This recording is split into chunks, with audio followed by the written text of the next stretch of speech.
One final nail in the coffin, the final piece of the puzzle, the final chapter of this entire book. We find Zedekiah. Zedekiah is 21 when he becomes king, and he reigns in Jerusalem for 11 years. And his mother was Hamutal, the daughter of Jeremiah from Libnah. And Zedekiah did evil in the eyes of the Lord, just as Jehoiakim had done.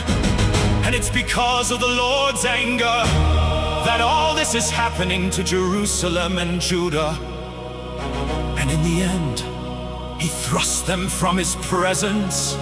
And now Zedekiah has rebelled against the king of Babylon.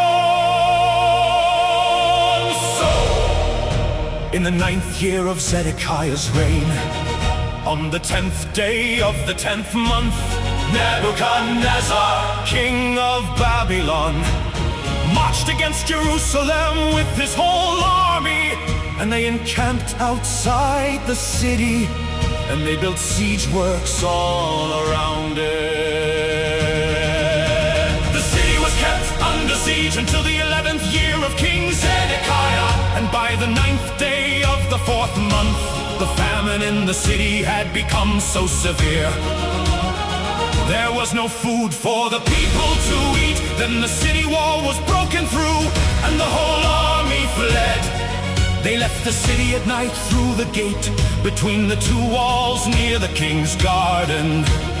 Though the Babylonians were surrounding the city, and they fled toward the Arabah, but the Babylonian army pursued King Zedekiah, and they overtook him in the plains of Jericho. All of his soldiers were separated from him and scattered.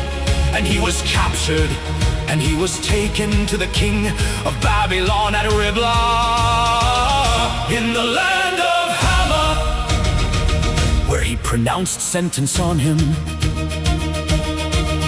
There at Riblah, the king of Babylon slaughtered the sons of Zedekiah before his very eyes. And he also killed all the officials of Judah. Then he put out Zedekiah's eyes, and he bound him with bronze shackles and took him to Babylon, where he put him in prison until the day of his death. And on the 10th day of the 5th month, in the 19th year of Nebuchadnezzar, king of Babylon, Nebuzaradan, commander of the imperial guard who served the king of Babylon, came to Jerusalem. He set fire to the temple of the Lord, the royal palace, and all the houses of Jerusalem. Every important building was burned down.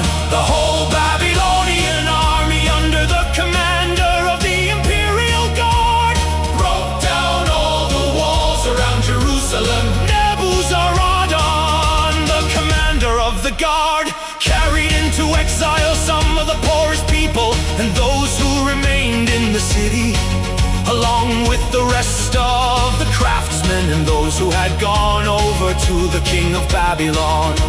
But Nebuzaradan left behind the rest of the poorest people of the land to work the vineyards and the fields. The Babylonians broke up the bronze pillars, the movable stands, and the bronze sea that were at the temple of the Lord. And they carried all the bronze to Babylon. They also took away the pots, shovels, wick trimmers, sprinkling bowls, dishes, and all the bronze articles used in the temple service. The commander of the imperial guard took away the basins, censers, sprinkling bowls, pots, lampstands, dishes, and bowls used for drink offerings, all that were made of pure gold or silver, the bronze from the 2 pillars, the sea, and the 12 bronze bulls under it, and the movable stands which King Solomon had made for the temple of the Lord was more than could be weighed. Each of the pillars was 18 cubits high and 12 cubits in circumference. Each was 4 fingers thick and hollow. The bronze capital on top of one pillar was 5 cubits high, and was decorated with a network and pomegranates of bronze all around. The other pillar with its pomegranates was similar, and there were 96 pomegranates on the sides, and the total number of pomegranates above the surrounding network was 100. The commander of the guard took his prisoner Sariah, the chief priest Zephaniah, the priest next in rank, and the 3 doorkeepers of those still in the city. He took the officer in charge of the fighting men and 7 royal advisors. He also took the secretary, who was the chief officer in charge of conscripting the people of the land, and 60 of the conscripts who were found in the city. Nebuzaradan, the commander, took them all and brought them to the king of Babylon at Riblah. There at Riblah, in the land of Hamath, the king had them executed. So Judah went into captivity away from her land. This is the number of the people Nebuchadnezzar carried into exile.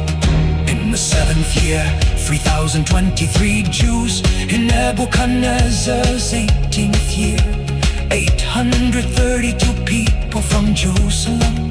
And in his 23rd year, 745 Jews taken into exile by Nebuzaradan, the commander of the imperial guard.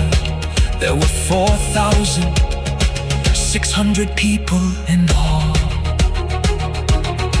In the 37th year of the exile of Jehoiakim, king of Judah, in the year Marduk became king of Babylon, on the 25th day of the 12th month, he released Jehoiakim from prison. He spoke kindly to him and gave him a seat of honor higher than those of the other kings who were with him in Babylon.